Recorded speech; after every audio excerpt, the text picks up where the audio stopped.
cock, elf balls, Celestine's golden titties. You're in tune to the boys from Brighton City. This is Jam Hot. That's right, we're Large Blast Podcast, back again like a bad rash. I'm your host, Stoney, joined as always by Welshie. I'm not just coming in hot, I'm on fire. And Matt. Tony! And we're here to talk about all things Warhammer. So let's get things kicked off by finding out what the hosts have been up to in a little something we call Hobbies Goings On. So, Matt, why don't you go first? Tell us what's been going on. Okay, well, I've been limited on hobby time since our last recording, but I've nearly completed my Hadrian heavy artillery piece. And a couple of weeks ago, I was reading the old Warhammer Ancients rulebooks, which were written by Rick Priestley in 2005, where you can play, it's like Warmaster, which is Warhammer Fantasy's version of Epic, except Warhammer Ancients is with actual like Roman legions, and it's historical, cool. but it's written by and run by Games Workshop. They didn't make the figures. So I was reading it, and like I say, it's from 2005. It's Rick Priestley, so it's kind of old school Games Workshop, but it was really refreshing to read because one, all the pictures aren't Games Workshop models, which that's pretty rare, and also it was giving you tips on just how to make your game quicker, and it was just saying, like, you know, if you've forgotten the rules, just make it up, basically. And it kind of made me miss the old days of. So this Warhammer. is an actual historical war game, just with made by GW. Yeah. Oh, crikey. That's cool. Yeah. I knew they'd done them, but I'd never seen. I borrowed the rule books from someone, and it was just quite interesting to see Games Workshop doing that. Yeah. What scale? Cool. What scale is it? Do they suggest the scale? Well, it's Guess if they don't make miniatures, then no. I mean, the game rule set is based on Warhammer Warmaster. It's a game called Warmaster, which Games Workshop made, which is the Warhammer Fantasy's version of Epic. Oh, right, okay. So it's small, tiny scale. Yeah, kind of like squares of 50 legionaries. Yeah, exactly. And you can play as all different people through ancient history. That's pretty cool. I wonder if you could get like a Risk Roman edition and stick together all the little men that go in Risk. You probably could do that. Yeah. And when it's that small, you just paint the Space Marines to like Roman colours, and it's like, oh yeah, that's fine. You know? Yeah. And I had a dream that I fucked a town in the face. Nice. Oh. That's for everyone. How way to It's bury not the nice, lead actually. on that. This is whoa. All right, That was out of nowhere. Let's sit down for a moment. Psychology hour Blimey. here with Matt. Yeah. So what's going on? What happened in this dream? You know, Or was that really just the it's headline? just- It was just you No. banging a just, sound. Male or female? No idea. I mean, they're not all the same, are they? But Did you I don't go know. I mean, right for the center of the Y, The or did you centre go hole, for one of the yeah. flaps? Just right in the middle. Some parts of this conversation have been redacted. yeah, Warhammer dreams, they're kind of few and far between, but when they happen, they're quite memorable. Well, that one would be obviously so. for sure. Yeah. Well, there you go. Well, there we are. Can we change this? Can we just make it a confessional segment from now on? Yeah. Anyway, Welshie, what have you been up to? What have your hobbies goings on been? Well, in terms of kind of painting and modeling, I'm still struggling to find my mojo. Perhaps I need a dream like this to really kickstart my mojo back. I think post-COVID, you know, where I was doing loads and loads and then going out now, probably too much and not spending that much time modeling. I'm trying to get back into it. I did do a lot of building though. I built the Repulsor Executioner, you know, the floaty version of the Land Raider. So I put that together whilst I had the old Queen's funeral in the background because I was quite inspired by all the religious pageantry. So I'm going to do some kind of coffins and orbs and crosses and stuff to kind of really deck out the top of this Repulsor Executioner, just cover it in candles. Black Templars. Yeah. It's just that kind of pomp and circumstance made me think Templars, this is how I'm going to get something cool out of today. I'm watching this, not because I care, but because it's history. So what can I get out of it? So I put that together. I'll get around to painting it at some point, I'm sure.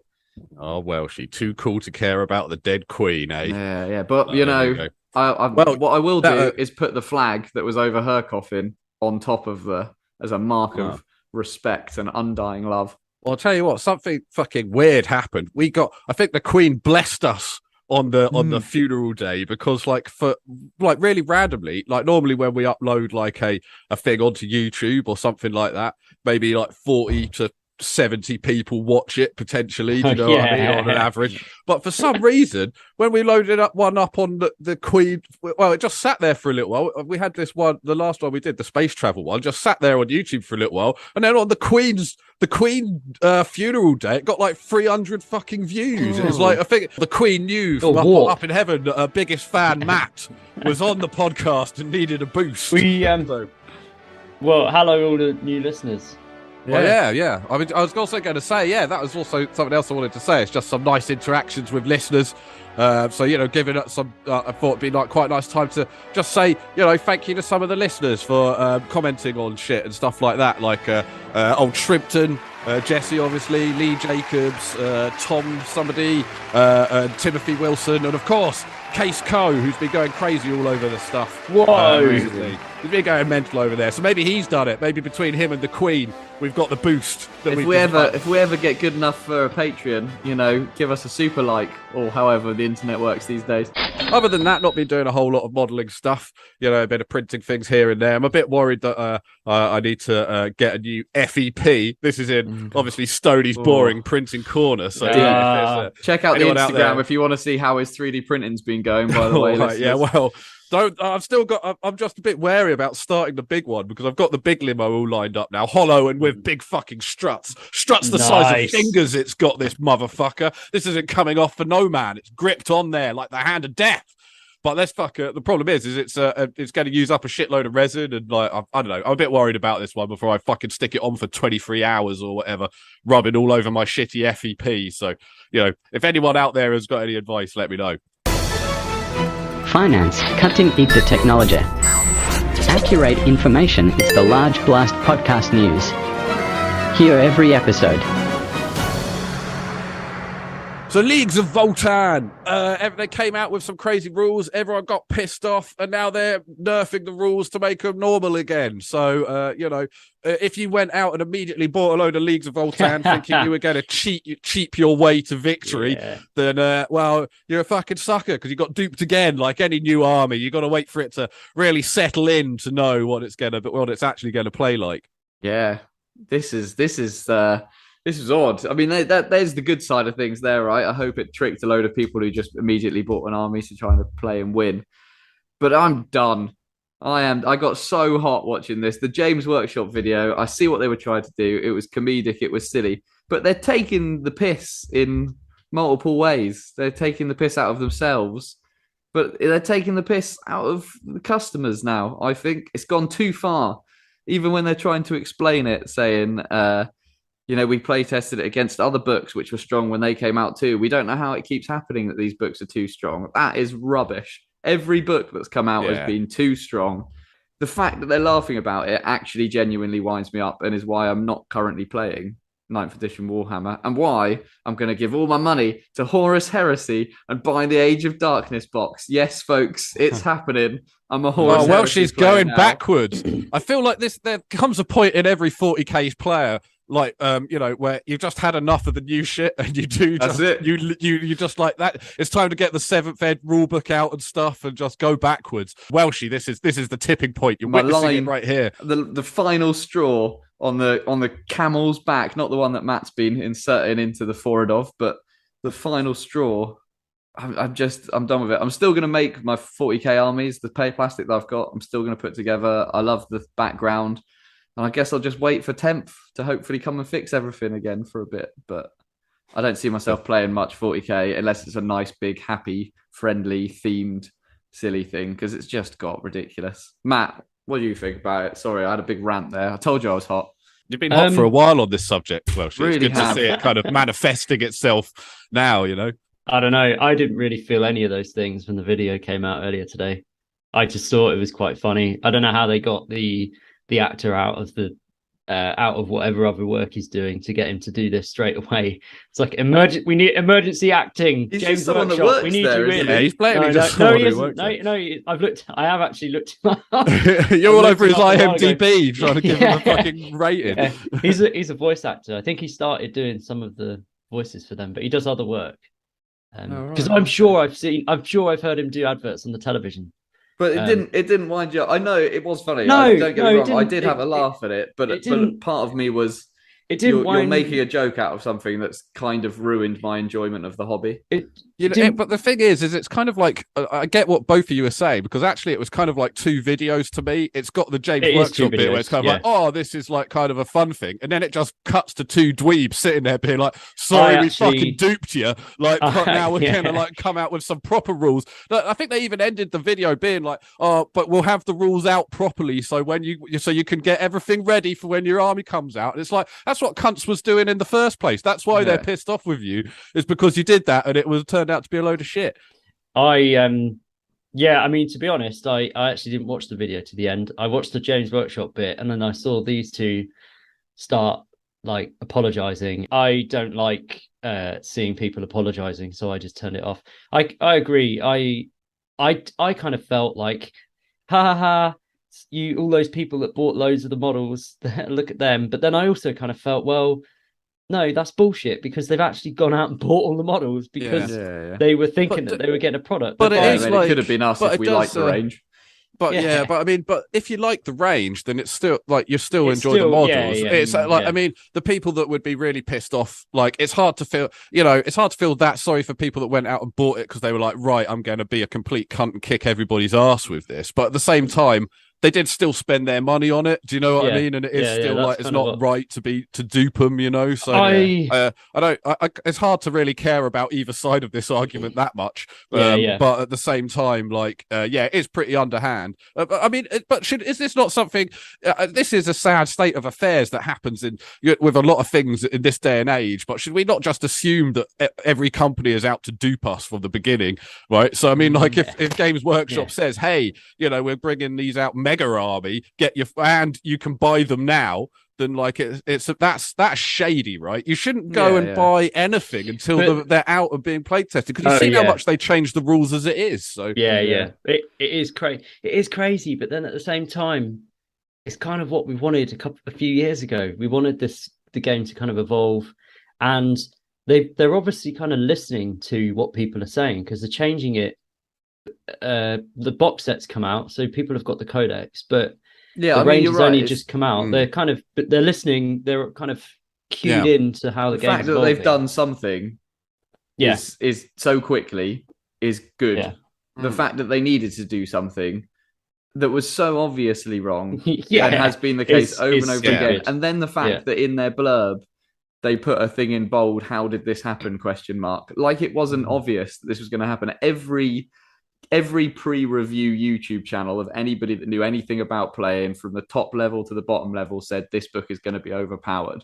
Yet we're supposed to believe no one in Games Workshop noticed that, to the point where every single unit has gone up in points. That's the data balance sheet. Every single unit in the new Codex has gone up. It's just weird that they would. I mean, I guess it really is. It's just to sell models, isn't it? I mean, it really is just that cynical. It can't be anything else. Surely. No. Yeah. It is. Yeah. Oh, but well, there you go. But it's the other thing. Sorry, I'm going to cut you off one last time. There is that it is also the complexity of the game.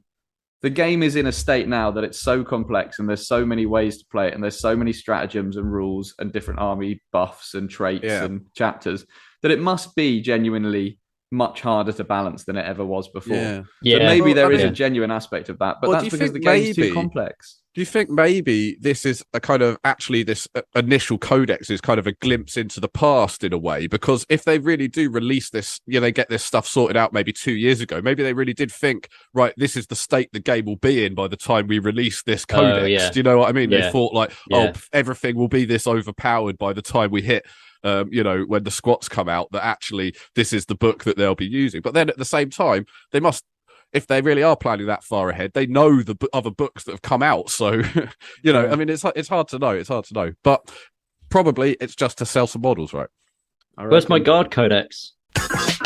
So even more assassins. This time we've got a fat assassin and Snake Eyes from G.I. Joe Assassin. So yeah, some more cool assassins, right?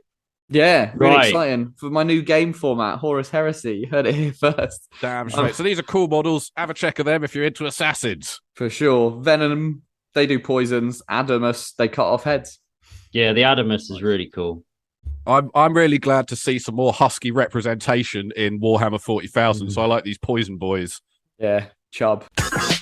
All right, so a bunch of cool new units coming out for 40k, and these are ones that you might have seen. I think we only get models for these at the moment in Kill Team, but we've got Traitor Guardsmen and Kroot, Navy, Gelapox, Star Striders, all kinds of weird little unrepresented factions up until now, suddenly getting some models. So, Matt, we know that you're very excited about the Navy making their comeback here. So, or first appearance, I guess, isn't it? So, Yeah, I'm excited about the Navy, but the Gelapox, I guess they've just updated the rules because they had rules before, didn't they? That was like 8th edition. They did, because that box, that's my favorite, the original Kill Team box, right? Yeah, they're amazing box. The Rogue Traders. Yeah, the Rogue Trader rules in that box are cool. They're a lot more friendly towards, like it's easier to mix them in with a normal Imperial army. I hope if they ever actually do something with Inquisition, it'll follow a similar kind of trend. It's a bit easier to include them as part of a detachment now. Where are the Traitor Guardsman rules coming out? Are they in White Dwarf? So the Traitor Guardsman rules, all of these rules actually, they're all just download free on wicked. Warhammer Community. They're all in good. one article. But the That's Traitor Guardsman a free codex. Because it's like, it's weird. Yeah. We're there like slagging the game off, but then they're doing things we've always wanted at the same time. Yeah, I mean, I was just going to say rules for like weird factions. I was just going to say, people have been making these armies for years and having to bodge rules together out of existing ones. So it's really cool for them to finally be like, right, these are the actual rules. You know, you don't have to argue with your friend about what codex you could use when you've got a Kroot army or whatever. Well, I think it's stuff like this that's going to mean that I'll still play some 40k games because this is fun, right? Imagine turning up with like 6 Traitor Guardsman squads. And you can have a Traitor Ogrin. That's got rules. Yeah. Like 6 wounds, strength 6. Cool stuff. Keep supporting weird stuff, Games Workshop. Bring out a goddamn Inquisition Codex. Even if you have to fix it 4 days later, I'll still buy it. Rolling in my 6-4. On this very special episode of Time Team, we join the Large Blast podcast boys as they rummage through the trash heaps of Brighton in search of ancient Warhammer relics. I'm hoping to find an old piece of part that will tell me about the entire civilization. I'm ready. I've got my trowel. I done shit about bridges. Confidence in their archaeological prowess, they scatter all the usual spots you'd expect to find 40k relics. Car boot sales, second-hand shops, the loft at your nan's house. But will they find the mythical relic they seek? Or will they simply come home with a carrier bag full of broken tools just like usual? Let's find out now. That's right, history fans. We're checking out some relics of the 40k past. We've been dusting off and searching, excavating for these olden day relics of 40k. So, Matt, what have you found during your excavations? You are, Tony. Look here at a giant flint-napped object. It's blacker than black. Can you guess what it is? What's the largest relic in the galaxy? We don't need our trowels for this. I think too you big. Found a good Blackstone Fortress because you love a Blackstone Fortress. You dug it up out of the galaxy. I've dug it up out of space. A Blackstone Fortress, but that's not the relic. Nobody knows anything about Blackstone Fortresses, so we can't really talk about them. Nobody knows who made them. Nobody knows when it was made. Blah blah blah. But what I do know is it's the setting for a board game, as you both know. And in the game, you explore a newly appeared Blackstone Fortress to try and bring it under Imperial control, and it's full of archaeotech. So when you play the game, you find loads of archaeotech, and I just thought I'd tell you about a few of the pieces that's in the Games Workshop board game. One of them is the Hyper Deceleration Field, which is a great name. So these are on little cards that you actually find as you explore, and your characters build them up, and you can trade them, and you can use them as like weapons and stuff in the game. But the Hyper Deceleration Field is a priceless and ancient archaeotech marvel that slows the velocity of incoming fire to a fraction of its former rate, rendering those within its protective field all but impervious to ranged attacks. So you could do the Matrix, basically. Oh, Which nice. is quite cool. I'd Yeah. catch In bullets in my Blackstone's teeth. fortress is the goddamn Matrix. That's awesome. Yeah. But to be fair, but because the Blackstone fortress is just sitting there, it's not actually like. Does that not just mean that it just has to still get hit by the missile or something? It just moves very, very slowly towards the Blackstone fortress. This is stuff. This is like archaeotechs in the Blackstone fortress. So the idea is they're so big and they're so ancient that so many people have gone in them. They've lost all their stuff. So it's just a big space station full of stuff. As you go around, you find the stuff. So the hyper deceleration field is a small archaeotech object that you can find when you walk into the I thought the old Blackstone fortress was Keanu Reeves in it around these bullets. No. So you can do a Keanu Reeves, not the space station. Oh, okay. Other things include a bottle of vintage Amasec. I'll take that instead. Stuff your field. And a thermoplast cloak. There are literally hundreds of cards in the game full of different tech and stuff from different races that we know about. But one thing I found was in the Zote expansion, there was an interesting biotech. So the Zote is covered in biotech, and you can find ancient Zote biotech in the game. And one of them is called the Mandorian Orbis, which appears to be the big red blob that's on the Zote model. If anyone listening knows, the front chest piece thing, yeah. So you can find one of them and you put it on, and it gives you a load of bonuses in the game. But that's got to be pretty ill-fitting. I can't imagine there's many races out, many builds out there that you can stick a Zote plate on. Yeah. And of course, in the game, the Blackstone quest is led by rogue trader Drake, who in the last episode won the swashbuckling wrestling.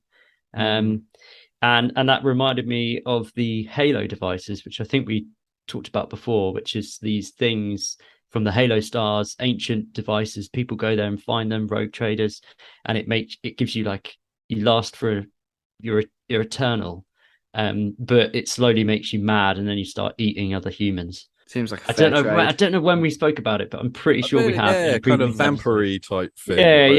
Yeah. So I thought, Blackstone Fortress was a good place for starting our own archaeology quest, as it is a place that's full of archaeotech. Cool. So if we're thinking about starting up like a second-hand shop or something, that's a good place for us to get a bit of free stock. Yeah. Right. Cool. Well, Welshie, why don't you take us away with one of your discoveries? Well, I don't know if you guys know, but because we're on this Time Team special, I'm actually a really big fan of furniture and chairs, and again inspired by the Queen. I've found a throne today. No way! Aren't we lucky? And I've polished it off, and just like Matt's, it's very shiny black material. Could be Blackstone actually. And as I dust away a bit more of the dirt, I can see that it's attached to a kind of metal circle that looks like inside it is a kind of glowing version of a green Richard O'Brien. And it looks like you might have a king or something standing underneath it. Do any of you know what this might be? Silent King? Yeah, Zarek's Dais of Dominion, it's called. No. This is a fragment. This is the top right piece. Little bit of Blackstone there. And you can see where you could trap a Catan. And he does, apparently, or did back in the day. It was called the Unchained. Well, not the Unchained, the Enchained. Because if he was unchained, he wouldn't be there, would he? He's enchained to the throne. And that's the screaming green guy that you see on that amazing Silent King model. Yeah. So it is actually a Catan that's kind of trapped within his chair that's floating around. Does that make him like what is riding around on like one of those fancy Japanese toilets that can play music and warm your ass and stuff? And like, what do you need your chair to have a Catan living in it? Wouldn't it be better to trap him and put him in like something more useful? Yeah, but then you could watch him. You can make sure he doesn't escape. Some of the powers, I think, and it he drains the power off of him to power the anti-gravitic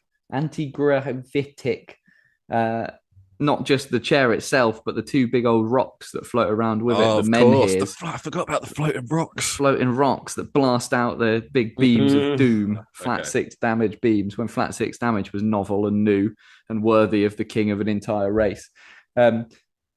Yeah, so that's why the Catan's there. But I'm thinking I can't get the image of your floating toilet out of my head now. And I'm thinking, like, probably it's got one of those like arsehole washers, but he wouldn't be able to enjoy it, would he? Because he doesn't have an arsehole. He's just like He's just got a just rusty metal. ring.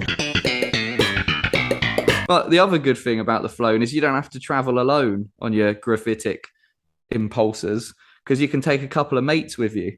And there's a couple of thrones on the side of the throne. And he would have taken Hapthratra the Radiant and Mesophet the Shadowed Hand. Those are the two buddies that would have floated around on his toilet. Maybe they had Has he arsehole washers too. got buddies with him on his model? That's right. Yeah, they're two there either side. In fact, it's a really cool dynamic when he loses wounds. Like when you lose a third, you take one off. When you lose 2/3, you take the other one and you lose their powers. Oh, mate. Yeah, it's a really cool model. But I'd take you two if we could get this fixed up. It's a real fixer-upper. But yeah, we could float around for days. Let's jump road trip. Let's do it. On the toilet. Well, I've got something. This is a true relic. I don't think this is represented in the game anywhere. This is a chaos relic. This, and it's called the Blood Tide. Have you ever heard of this? No. Well, let me tell you. When I discovered this, my skin crawled. It did. It was so terrifying, because what this isn't even like one big thing. This is a bunch of tiny little things, billions and billions of nanotech robots that kind of form into like a big sort of bundle when they're not being used. And they're a product of the Dark Age technology. So these were created long ago, and they were discovered by the Demon Prince Kernax Voldorius. and they've been known for slaughtering the souls on billions of people on worlds. Because what they do is he sends them down, he drops it out of his ship as like a big kind of hive of bees, but they're so small that you don't, as soon as they break up, you don't even see them. They're like kind of atom size, and they only look like a sort of a ball when they're together. And they kind of go inside. Each one will find a person and go inside like a little parasite, and eventually they will explode. And the point of it is to essentially like fill a planet full of blood, and like just drown drown the rest of the population in the billions of people's blood that's already there. So that's the Blood Tide. And I thought, you know what, that's cool. a pretty crazy artifact. We don't want to find that relic though, do we? No. Well, I found it. Steak! Run away from Stony. Matt, so what's your next relic that you've discovered? Well, I mean, I guess I haven't discovered it, because if I'd have discovered it, I probably would have been chased down by Belisarius Cool or somebody. And I think, Welshie, you mentioned it before, but of course, I mean, it's kind of more like Indiana Jones than archaeology. But what's the greatest relic for the Admech? The thing that's most important to them, probably the Void Dragon. No, The shard of the Void Dragon. the STC. Finding STCs. Just a classic ST. Just finding an STC. Okay. Well, I mean, this is just, that's kind of what their whole backstory is about, isn't it? Really. Yeah. And I'm sure most people know what an STC is. It's like a program, like a floppy disk, to how to make something, and you put it in a machine, and then it tells you how to make it. So they're really standard rare. template complex, or what is it? Standard Construct. template construct. Yeah. So you can load it in a machine, and some of them are broken, some of them are whole. They're spread around the galaxy from the Dark Age of technology. But the Admech themselves, I was looking through the codex. They have pretty cool relics, because they do. I mean, that's what they do. They go around to planets digging up stuff so they can use it and learn from it. And there was a couple of relics that I remember using when I was playing with the army quite a lot, that I thought was pretty cool. The coolest one being they have somebody's head from the real world. Whose head have they got? Joe Rogan's. Real world. Joe Rogan. Joe Rogan. They're like, Is he's it- smashing it on Spotify. We've got to get his head. Can we just hashtag or copy in or do whatever to get Joe Rogan fans involved in the podcast? Yeah, I think yeah, they'd, put that in they'd there, really yeah. appreciate. All right, yeah, the well, let's blood see ties. if we can get 300 views on this next one. 300 downvotes on our video. For like... Is it Ferrus Manus, Matt? No, it's real world. Oh, it is. Oh. I do remember this. Yeah, it's Yeah. it's like Einstein or like Tesla or somebody. It's Nikola Tesla. Yeah, Yes. it's Nikola Tesla. They have Incredible. they have it's called the skull of Eldar Nikola. This yellowed, multi-layered servo skull is perhaps the most ancient of its kind. It has been ghost dated to the early days of mankind. Should the correct praise psalm be sung into it, the halo of electrical power that surrounds the skull's bony circumference will explode outward in a ring of crackling force, scrambling the unnatural workings of enemy war engines. Amazing. Is this a playable relic? Yes. Oh, no, And way. hang on a minute. No. Hang on a minute. There's a relic that Yeah. is the head of Yep. Tesla. Yeah. I've been playing you as an Yeah. AdMech player for 6 years now, since 8 came out, since 9 came out, or however long it is, and you've never used this relic. No. Outrageous. Because it's only good against enemy vehicles, and I never get into combat with an enemy vehicle with a tech Yeah. priest.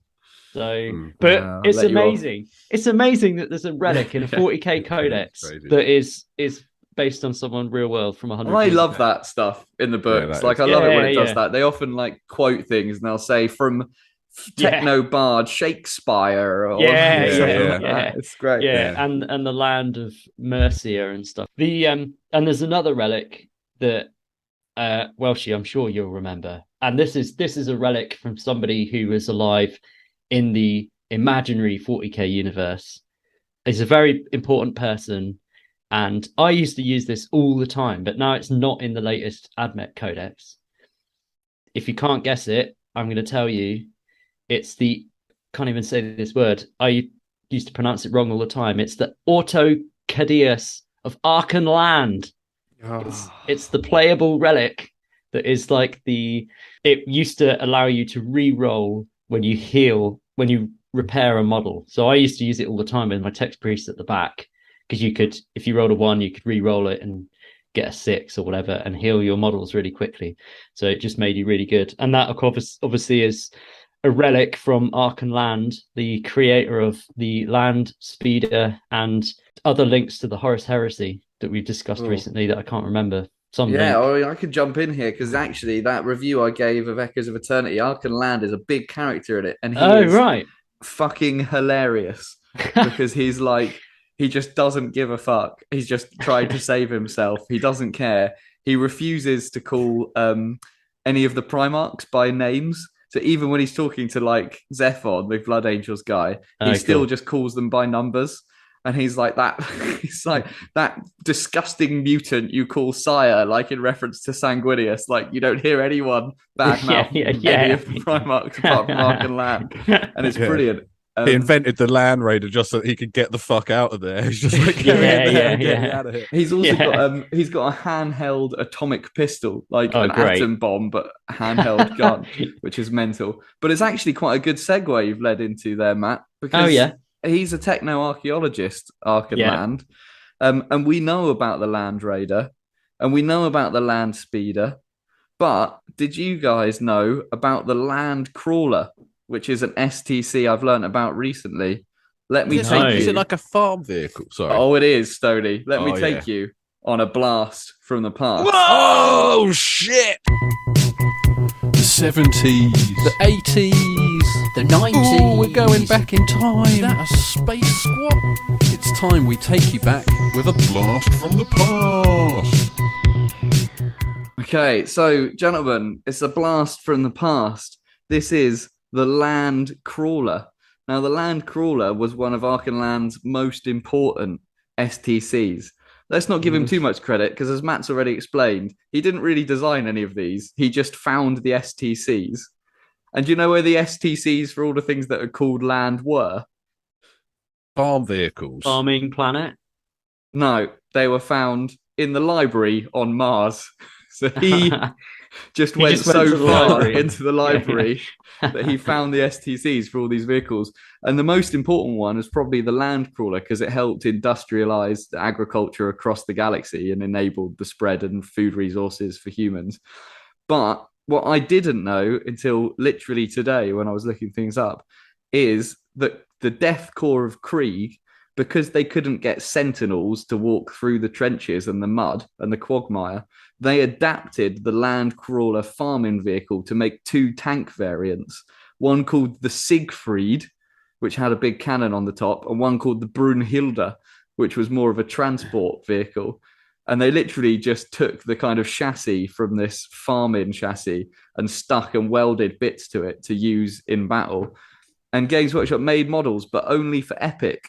So these are 2 Epic models, This is amazing. the I've never Siegfried seen it. and the Brunhilde. I've never seen these. So one of them looks like kind of a cool ass tractor type thing. It's got a Space Marine on it as well. So I don't know what role he played in the Epic thing. If you needed to do a bit of crop rotation or something, or moving some heavy topsoil or something like that, then he was your guy there. But the other thing, the Siegfried, looks like the Killdozer. Did you ever see that with that guy that went on that rampage and when he's fucking nailed a load of shit, welded a load of fucking steel panels to his bulldozer and went on a rampage? It does look like that. Or those little tiny, what were the little tiny tanks that were just like turrets on tracks? Yeah, I don't know what you mean. But these are wicked. Yeah, cool, aren't they? And I saw that a legend, before you get to it, Stoney, has designed the Siegfried that you can get online at full 40k scale. No way. On like a 3D printing website. That's amazing. I had no idea. This is great. But they have a Forge World transport. I was just looking it up. The Gorgon armored assault transport. Yeah, this tiny epic vehicle would have inspired them to make this. And what else I thought was funny was when was Epic out? Late 80s? Like 90s as well. 90s. Back when you could be really open about the fact that Death Corps of Krieg were German tanks, Siegfried and Brunhilde. Yeah. I mean, you've got to be gutted if all the other Space Marines are like, yeah, quick, jump in the Titan, jump in the fucking Predator or whatever, and then one of them's like, jump on the tractor and fucking drive down there. There's literally a poor little Space Marine on this guy. So you'd rather be on the Brunhilde than the ATV. Yeah, I mean, that is true. Goes without saying, but This is the mark of a professional. Well, after digging through the piles at the car boot sale, I can honestly say that we've found fuck all, and I'm getting sick of it. I've got the shits off a dodgy hot dog and I'm about ready to pack it in and go home. We really are living the true archaeologist life, like David Dickinson. Oh, Stoney! Why, yes, sweet Matthew, what have you discovered? Come over here! I found some archaeotech! Oh, that's a good one, that is. Might be part of an STC. Yes, get in, boys. I think we might have hit the big time here. Let's get it back to the lab for analysis. Okay, welcome back, archaeology fans. We're back here at the dig site looking for more relics from the 40k past. So, Matt, what have you found? What have you dusted off there with your tiny little paintbrush? Mm-hmm. I've just found some. Some pieces of paper. Oh yeah, just some scrolls. Oh, I found some scrolls. Yeah, this is very, very fragile paper. It must be really old. What faction are the scrolls going to belong to? Are they the ones that are attached to Celestine's arse that she kind of flies around with them? No, but that'd be nice. That'd be nice. Those. They are Sisters of Battle scrolls. Okay. They are. There's a couple of different relics that they have. Just sort of one-page pieces of paper. And one of them is the blessings of Sebastian Thor. Sebastian Thor being the guy who killed Van Dyer in the Reign of Blood. I believe that's who he is. So what does it do? What powers does it give? So the relic, don't know actually. I just got excited that it was a piece of paper. It's soft, strong, and thoroughly absorbent. It's the it was first once used as the emperor to wipe his arm. His bum. Yeah. It's So this particular relic is the first verse of the Creed of the Emperor's Light, a stirring hymn penned by Thor. So it's inspirational. It It's is the fact that inspirational, you've got yeah. it. Like if you've got a shiny Charizard and you go and show your mates, and everyone's really inspired to. Well, I don't know. I'm do reading better it in now. life. I don't know how I found it because it Well, says. how do you think it must have just you followed your heart, Matt? So how do you think this Maybe. hymn would have gone? I mean, that's what I think. Maybe. You know, did you ever know that you're my hero? Is that you done on the scrolls then? Got a bit lost Yeah, on I the thought- scroll. I thought I had two, but they all just blended into one. The text of the litanies of faith is pretty good. Of how it's there's just one piece of paper and it's held in the stasis vault beneath the convent primaris on Terra, and is only released with the sanction of the ecclesiarchy himself. And it's this unassuming parchment is one of the holiest relics in the Ministerum's charge. Its mere presence enough to fill the hearts of the faithful with righteous fervor. So what is it? It's a hymn. Yeah, it's just a bit of him. Yeah, so yeah. Wow. How do you think it I went? just love it, don't I? Yeah, I think that one went. I could be your hero, baby. I can take away your pain. I've got another relic right here, guys, and this is another chaos relic because I thought chaos. I needed to represent the chaos in this, and it is a hellfire stone. Have you ever heard of a hellfire stone? No, but it sounds great. Is it a stone? Yeah, it is. It's a stone and it sucks ass, Matt. It's especially if you're like a space marine or something, because when you're in the presence of the stone, all you can hear are the voices of the people you have killed or the things that you have killed. It kind of reflects that back at you. And it's basically being created by Khorne to be a quick way to just give people a little glimpse as to what it's like to be a Khorne worshipper. You see what I mean? So people travel around with this and he drives past people and they're like, either like, oh God, I've been driven mad by the voices. Or they're like, hey, the voices. Hey, I'm into this. And they go crazy and they get off and they join the Khorne guys, you know? Man, I mean, how could you tell the difference between a normal stone if you're just digging a hole on this archaeology field trip that we're on?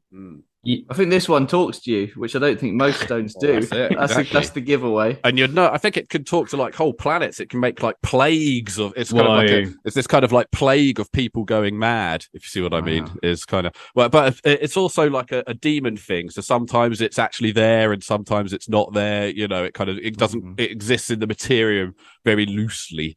But yeah, that's a hellfire stone, which I thought was kind of cool.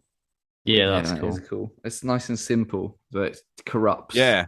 A lot of the Khorne artifacts are quite cool. They're just like a big sword that like makes you really good at fighting. Or like, I remember back in some of the Chaos War gear from the 7th edition, the Bloodkin thing. There was one that was like the decapitation sword or something that was just like literally just made you really good at decapitating. And if you got a 6, it was like instant death or something when doing some roll with it.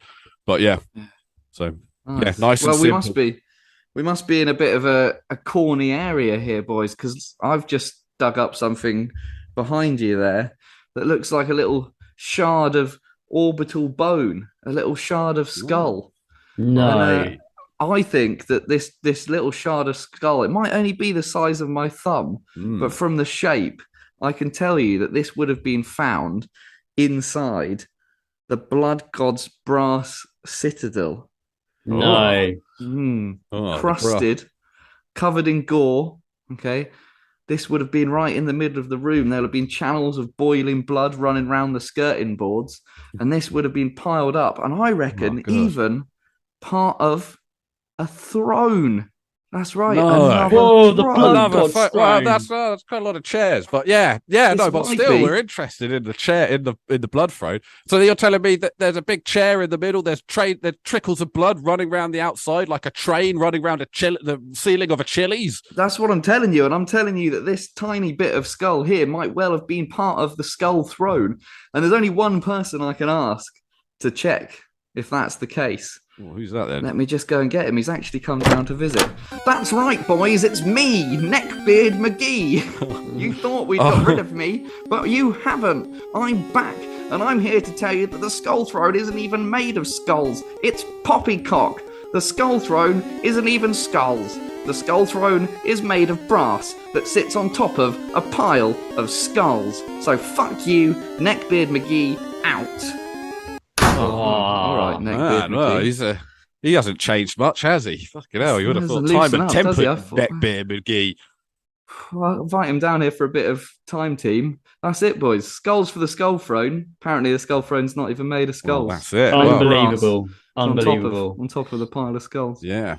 Well, metal is an important part of the blood ritual of Khorne, isn't it? Everything's Yeah. made of brass with him, isn't he? He likes all the brass stuff. Scorpions, Got chairs. brass scorpions. Yeah, towers. exactly. I mean, Yeah. he's got enough skulls everywhere. I mean, look how massive he is. I mean, let's face it. If you're sitting on a skull throne, then that's probably going to be super uncomfortable. It's like it's made of like thistles or something. You have all these tiny little things on it, getting teeth stuck up your arse, stuff like that. The No. description I read said that it was a splintered bone carpet.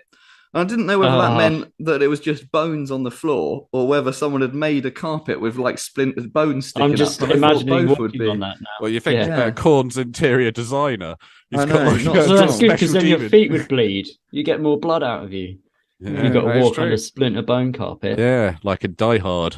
Oh, I've just found something. I found something new. Oh, tell us. All right, let's see. Brush it down. It's a bird. It's a two-headed bird. Oh. One of the heads is talking to me. It's going.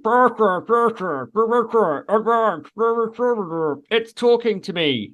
What is it? It's the Cyber Eagle. Cyber Eagle. Yes! right? Cyber Eagle. Oh, But not yeah. it is, but it's not just any cyber eagle. Whose cyber eagle is it? It's Oh. not who you think it is. I know who it is. Oh, it's not who I I'll want it tell to you. be, is it? It's not No, my it's favorite Inquisitor. Inquisitor. What's his No. name? No, this is a two-headed eagle avian servitor owned by General Kurov, the famous classic Imperial Guard Russian metal figure who we've spoken about a long time ago. And you can take him in the Guard Oh Codex. shit! Yes. I remember you talking about this guy. Yeah, he- the only he other gives the you- Eagle. Yeah. Yeah, Oh, and yeah. he gives the eagle gives you tactical advice. It projects a hologram of the dead General Kurov, so he can offer you advice. What kind of tactical advice is a hologram of the dead? Just Dunno. look how shit you're doing. Yeah. Do better. Look at Yeah. all these dead people. Here's a hologram to really bring it to life. It's for probably that's probably what they think it's doing, but it's probably like one of those Victorian like thumb reading machines where it just reads out the same thing to different people that relays absolutely no. It probably works once in every 100 times, and that's like enough one of for them those to plastic think, fish you get in a cracker that like flops around a bit. yeah. Yeah, you know, it's like A mood fish. what's the saying? Like, like a broken clock is right twice a day. Mhm. You know, That's it's going to be true. right at some point. But even better, if you're going to be a guard officer, what's the relic that you really want? Whose sword are you going to want? Oh, so many people. Oh, Gordon's sword. okay, no, you're going to want the sword of Lord Solar Macarius Oh, himself. blimey. Yeah. And- I'd want his and- sweet helmet, actually. You can have the helmet, I'll have the sword. Okay. But I've just found a giant medal in the ground, and it's shiny. It is. It's the Order of the Iron Star of Mordian. Oh, you can tell I'm getting excited for the Guard Codex that hasn't come out yet. There's a noticeable lack of relics in the existing 8th edition Codex. So Come on, what have Games you Workshop, found? give me I'm a so codex. confused. What have you dug up? It's like that poem where it's like the old lady swallowed a spider and then he swallowed something else. It's like every time we discover another little thing, I've just found so many things. I basically just found a box full of Imperial Guard relics. It's got the Iron Star of Mordian in it. It's got the Lord Solar Macarius sword, and it's got And the someone's dressing alien up box. bird. Oh, Wow. it's my own dressing up box. I found my own dressing up box. What's that? What's that relic you used to use that I used to love? That was essentially just a poster that your fella walked around with to inspire people. Yeah. Whenever I used to play in a big, I think it was a battle, relic. you'd have It was like a relic of poster. Cadia. It was a relic of Cadia. Yeah, if you some play kind as of- Cadian, you can find a relic of Cadia. I think when I'd made that poster when I was younger, so I think I pretended it was just a poster because it doesn't right. actually It didn't tell actually you what say the that in relic the is. codex. Yeah. Oh, But it okay. doesn't tell you what the relic is, so you could make it up. So I was just pretending that it was just a poster that someone had ripped off the wall before they got on the Nice. evacuation ship. Yeah. Limp Biscuit poster. Yeah. That would be a That's the relic. That would be original. a fucking badass relic to have if you were in 40k, to be honest with you. Imbued with the power of Fed Durst. Now we've got our relic back at the lab, we can really have a look at it through our telescopes and analyse it with the old Large Blast Podcast computer. After giving this a good polish off, it looks like the phallic handle of the lair blade. Are you sure it's not just some kind of discarded sex toy? Ah, spit on the end. Keep rubbing. He's right, Welshie. There's only one way to know for sure. Keep polishing that knob like your life depended on it. Matt, you work the balls. Me and Welshie will work the shaft, and we'll find out once and for all whether this is a priceless 40k relic or just a story we should never tell anyone about. Just another day in the life of a bargain hunting archaeologist. Oh, it seems like it might be getting a bit dry around here, boys. Seems like we might have dug up everything. Apart from, what's this? Is this a shiny millipede? No, it's some kind of cable that looks like it might plug into a neural interface socket. You know what we might have here, boys? It might be part of another throne. What's going on with you and Thrones? Have you just been digging on the site of an old DFS or something? Just really like chairs sitting All right, down. okay. Well, I think let's follow this cable and see where it goes. Well, I think I'm right. It's part of a throne mechanicum. Do you guys know what a throne mechanicum is? Yeah, is it part of a war engine? Some kind of war engine for sure.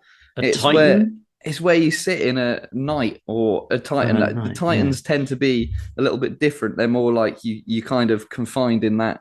I can't remember what they call it, but you're floating around in that, bobbing around in that kind of container. Whereas the throne mechanicum, you actually get to sit down. So these are the kind of command and control thrones from Imperial Knights. So you sit in one of these, and these cables, like this one that you found here, plugs into your head. So if you think about the size of this chair, it would look a bit out of place in your lounge, but much more in place in a big kind of chamber within a big metal thing. And when I was reading about these earlier, it's like proper Power Rangers. Like, I didn't realize that when they sit down in the throne and plug all the leads into their head, they like the throne actually kind of slides back and then goes up and then like slides down into like the driving chamber. Proper Megazord. Oh, cool. position. Yeah, for sure. Like real Awesome. Megazord stuff. But this is proper archaeotech here, really.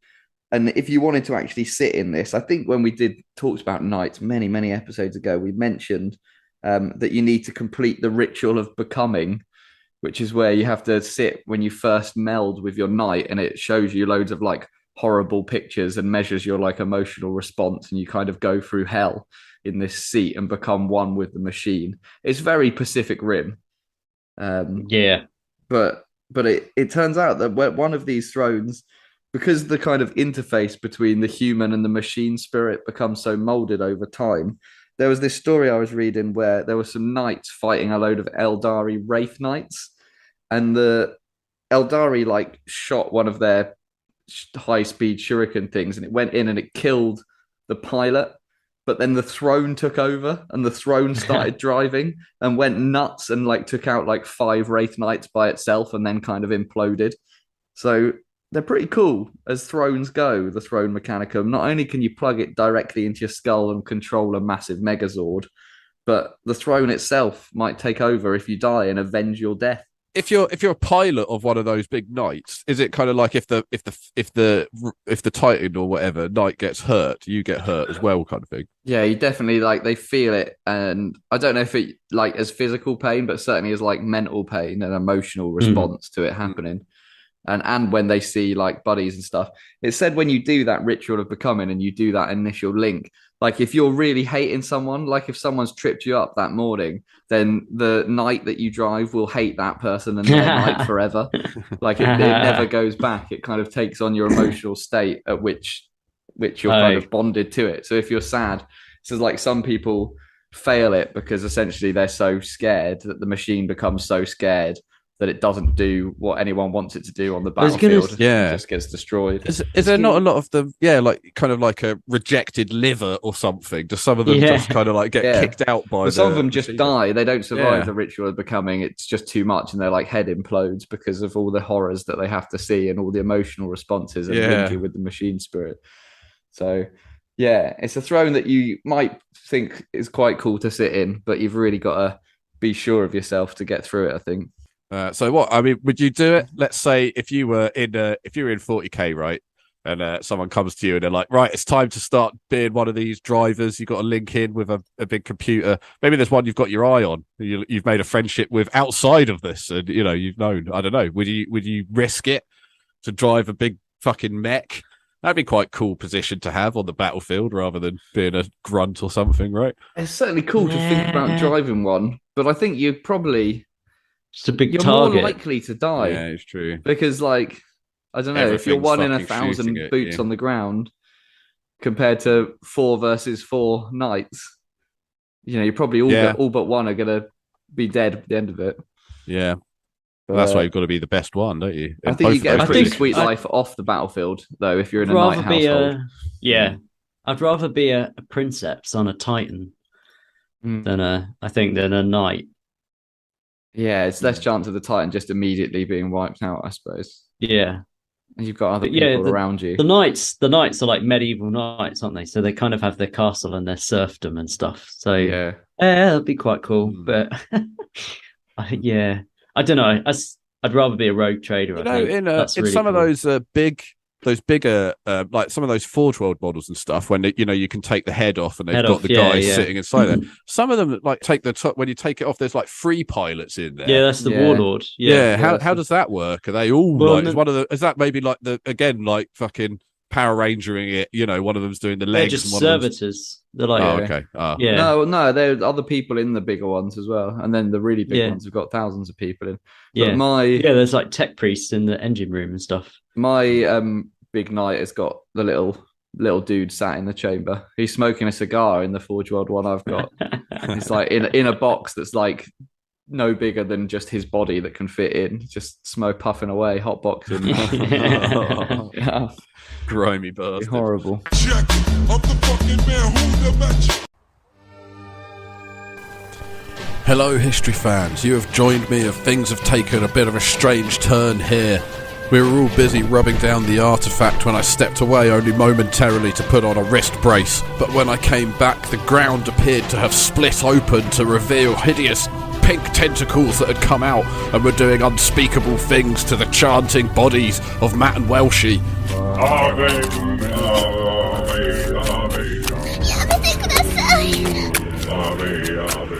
The power of Christ compels thee. The power of Christ compels thee. Get hold of yourselves, Welshie and Matt, and tell me where the artifact is before the ritual is complete and it's too late. Whose bum is it in anyway? Is it your bum or my bum? Is it stuck in my bum?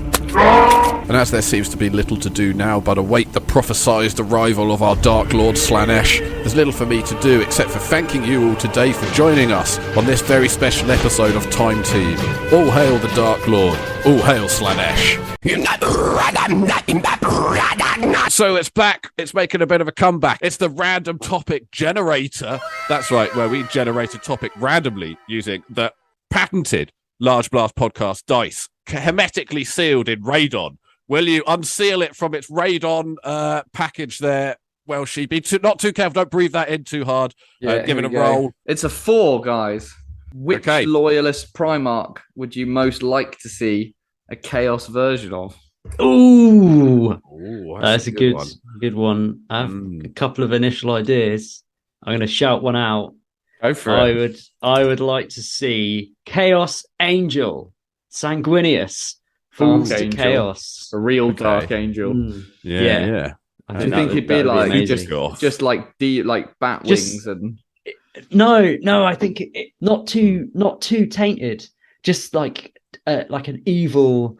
It would still have noticeable angel wings. You wouldn't lose that aspect of him, and I think he'd still be so he'd maybe like Chaos Undivided or something, or Corn. I guess he'd.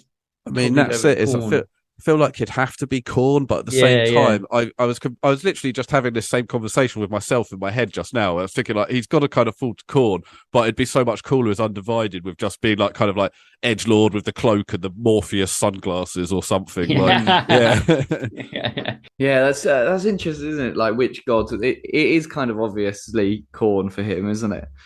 Is it because they're red? I mean, he's not red. It's just the blood, isn't it? The blood. They love the blood. I feel like I think I've talked about it before, but have you heard about that fan? The theory. Stuff? I mean, Dawn Heresy Great. stuff's really cool, and a lot of the fan art for that's really cool. A lot of the fan art for like Horus Dawn is fucking cool. So I guess I'd quite like to see Dawn go if I was going to pick one, just because of the Dawn Heresy, and I think that some of the artwork for him looks really cool. I think that's interesting for them, and the Dawn Heresy. They obviously picked him as Horus, but it's definitely a toss up between him and Gilliman, because I can't really place Gilliman as a Chaos. I'd like to see, especially after listening to this book recently, Vulcan as Chaos, as some kind of big dragon. Like he'd have all the cool dragon mutations, and fire breathing. And I saw someone was doing some like Nurgle Vulcan drawings the other day, but I guess just because he's green, but he's definitely more anger. He's more fire and brimstone.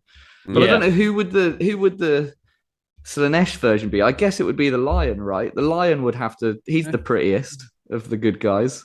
Yeah. Oh, who's vain outside? They're all kind of vain in their own ways, aren't they? Like, maybe what if Sanguinius fell to Slaanesh? That might be kind of cool. Or like a kind of a dark emo Corvus Corax, maybe. Yeah, Corax. Like a kind of he goes full I don't know. He goes What full about Hellraiser in like black Gilliman? leathers and puts the eyeliner on. Gilliman's properly full of himself, isn't he? Yeah, that is true. But again, it'd just be really boring. He'd be dull. Boring. It'd just be the same but painted black. Are we saying that Gilliman is so little personality, even Chaos couldn't make him interesting? I think it would be literally unchanged if he changed it, if he went to Chaos. He'd be undivided because none of them really want him. It would be changed. Probably the Khan, right? The winds have changed. He's always he'd be quite cool as Tzeentchian, like a real kind of Eastern. It's already quite Eastern, but it's more Persian, isn't it? Tzeentch, like a real kind of East Asian Tzeentch would be cool, I think.